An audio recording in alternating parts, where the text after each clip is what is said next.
All right, we're tracking. You can go ahead. Bless the Lord, oh my soul, and let all this within. Things to know. The name of the band members. We are all people here, even if we haven't had our coffee yet. Before Soundcheck starts, we need to do some interpersonal relationship management. When I come prepared and Oren feels comfortable because he can walk in and he can plug in his stuff and he has what he needs, and I say, hey, what can I do for you today? Like, do you need a water or a coffee? Make him feel loved, then he's going to be able to do what he needs to do well and not feel stressed out. I'm going to ask for their loudest signal, and just a reminder, it will never be the loudest signal. People are coming in here at 6:30 a.m. They're not warmed up yet.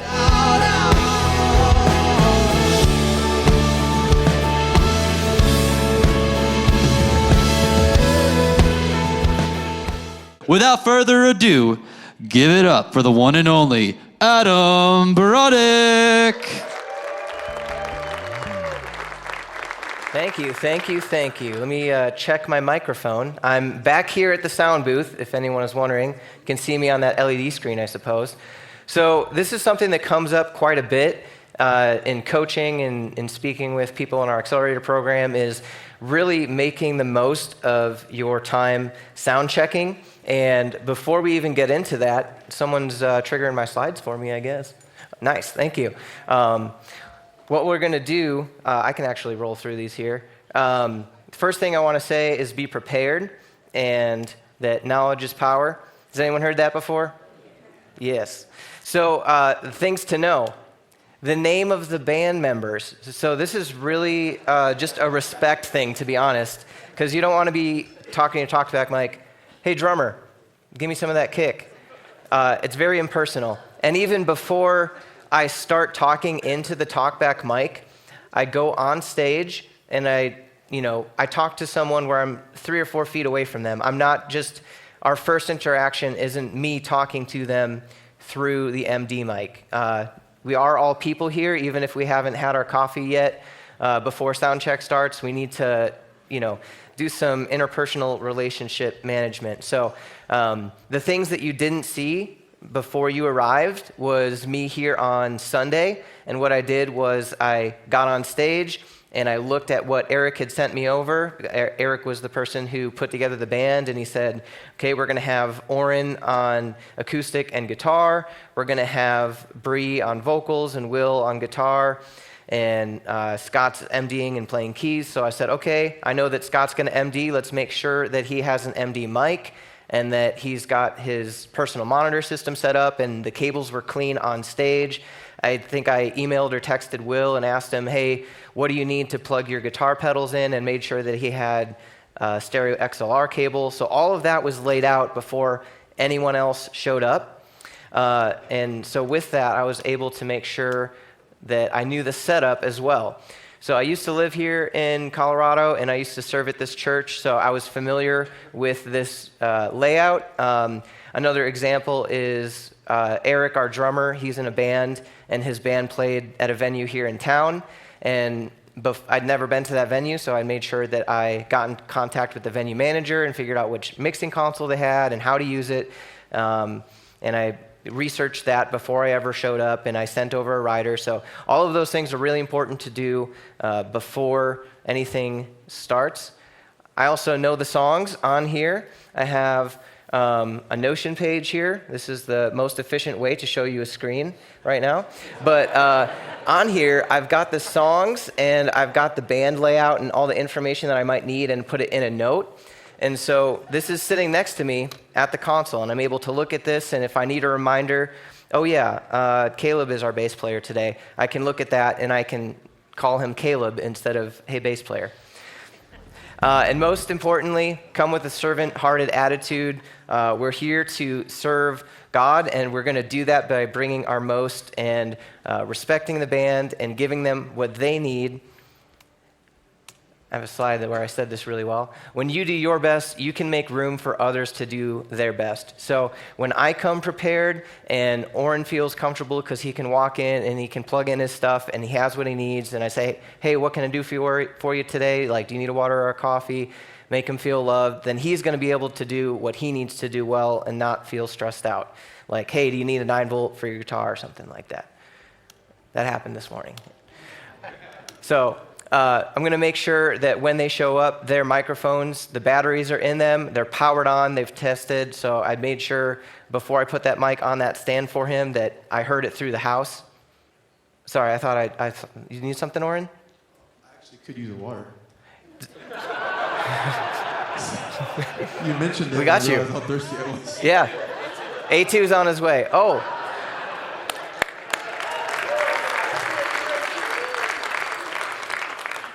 Awesome. Yep, A3 helping us out. Also made sure the personal monitors were turned on and tested. We did have one routing issue, which the band was very patient with me on. We got that figured out. Making sure that they've got mic stands, guitar stands, DI boxes are all in position. These are all things that you do before anyone shows up. And then when they are here, you want to make sure that you capture the band's attention gracefully when you want to explain the sound check process. So right now, these guys are all professionals. They're on stage, they're waiting, they've got their in-ears in, and the first thing that I do is I talk into our talkback mic, and I make sure that everyone can hear me. So I'll say, hey, can you guys hear me? Can you raise your hand if you got me in your ears? And I make sure everyone has me in their in-ears so that we can communicate. And because I've already turned the microphone on, if there's an issue, someone with a microphone can relay that information to me. So with our process for the actual line check, this is the first thing that we do. I've already made sure that the inputs work, but we want to make sure that the actual instrument that's playing through that line works properly. So I usually start with vocals and ask them to sing a chorus, and I do this asking them to sing along with keys or guitar because it's a little bit uncomfortable to just belt out a song without any reference of chord structure. So this is just something you can do to make the vocalists feel more comfortable when they are checking their vocals. And I do this first because, again, I want to make sure that I can communicate with the people on stage well. So we want to make sure that their microphones are working. And I'm going to be aiming for where the green meets the yellow is a good general way of saying it as far as getting gain structure. You can look at your specific console and figure out where optimum gain structure is. I'm on a wing, so I'm hitting most things at -18 or so, but it's going to be different on different consoles. And then I'm going to ask for their loudest signal. And just a reminder, it will never be the loudest signal. People are coming in here at 6:30 a.m. They're not warmed up yet. So a lot of times I actually hit a little bit lower than where the green meets the yellow or where -18 would be, just to leave a little bit of headroom and wait until everyone's warmed up and they're feeling good and they're playing their fullest. And so for the actual process of the line check, I'm going to make sure that people are set with their instrument. If they're mixing their own in-ears, just doing a line check saying, hey, can I have kick drum? And then make sure people are feeling good. And then what we'll do is we'll record a big bridge or chorus of a song. If you have the ability for virtual sound check, this is a really helpful tool, and we'll walk through it in a moment here. And then we're going to play back that song on a loop until everyone gives me a thumbs up and says that my in-ears are what they need to be. And then after that, I'm going to flip back to the live inputs and make sure that the band has everything that they need if anything needs to change. And then once I'm done with that, our process is a clear handoff to the MD or the worship leader so they can focus on the music. So what that looks like is me having the band's attention, running through the sound check, and then saying, hey, Oren, it's all yours. And then they can go through their songs, and then if they need me, they can ask for my help. So that was just me running through my slides, and now we'll actually do this process. So the band was here earlier. They had everything that they needed. I made sure that they could hear me in the talkback mic. And then the first thing I'm going to do is make sure that each instrument is coming in where it needs to be. So again, we start with vocals. So I'm going to find my vocal channel on the console. And I'm going to say, hey, Oren, can you just sing a chorus of something with your guitar? You're the name above all names. You are worthy of all praise, and my heart will sing how great is our God. Sounds good. Good? Yeah, so back here, I was just adjusting the gain, make sure that we've got our gain structure set right. And then, Bree, do you want to give me something as well? Sure, I'll do the same. You're the name above all names. You are worthy of all praise.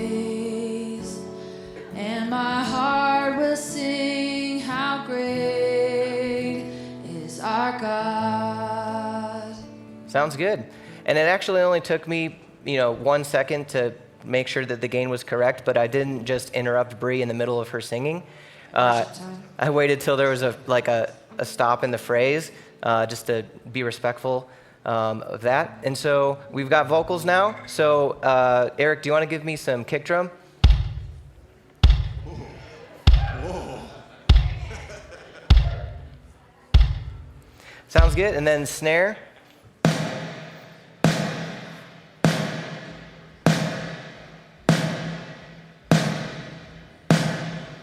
And then your rack tom.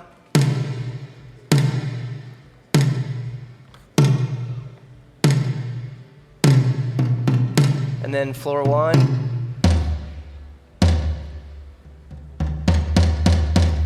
And then floor 2. And then your hats.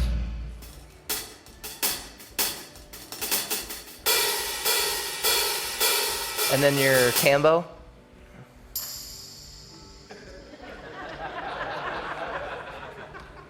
Nice. And then just the full kit.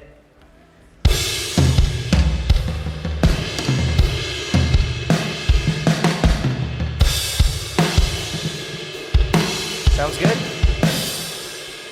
And then you guys can see me on the screen, so whenever I'm leaning into this microphone is when the band is able to hear me through this talkback. So this just goes to their in-ears.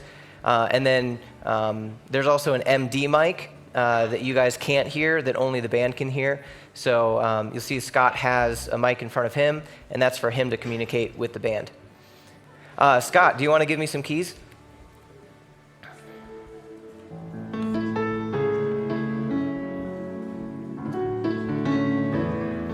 Beautiful. And then do you want to make sure your MD mic works for the rest of the band? Cool. And so the MD mic, we don't hear it in the house, and it's not obvious to us, but it's really important that it works for the band. Same thing with the click. If you want to send that, make sure the band's got it. Cool. So they've got the click. And then, Will, can you give me some guitar?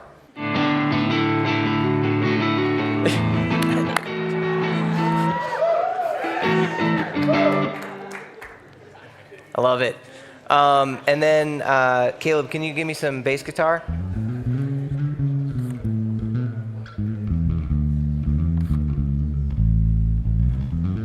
Sounds great. So now we've got every instrument. I'm just going to do a visual check. Yep, drums, bass, guitar, keys, MD, acoustic. Yeah, just a little bit more acoustic.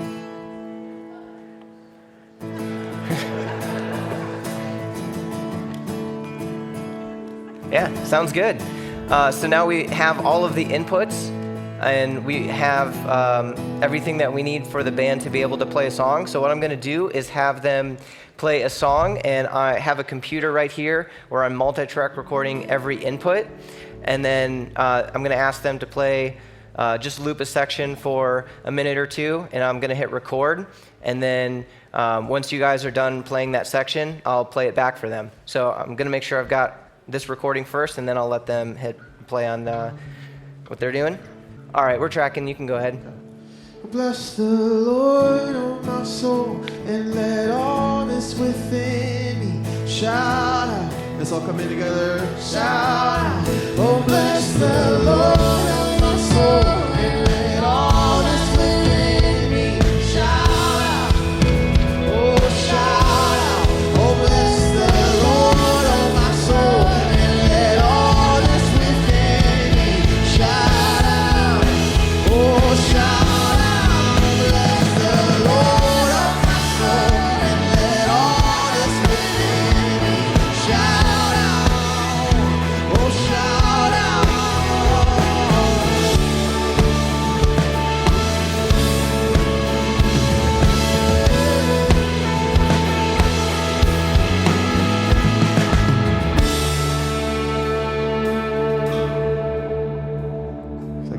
For you? Okay, sweet.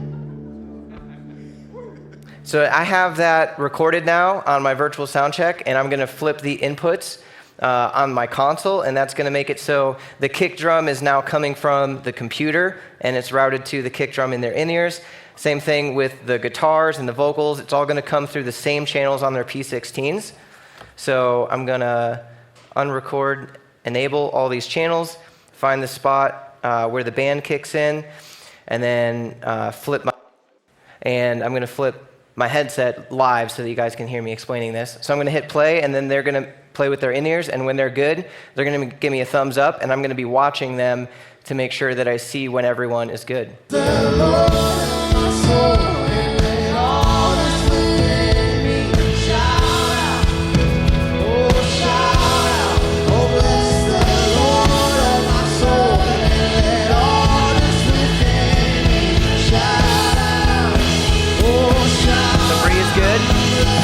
Scott's good, Will's good. Eric's good, Orange's good. Sweet.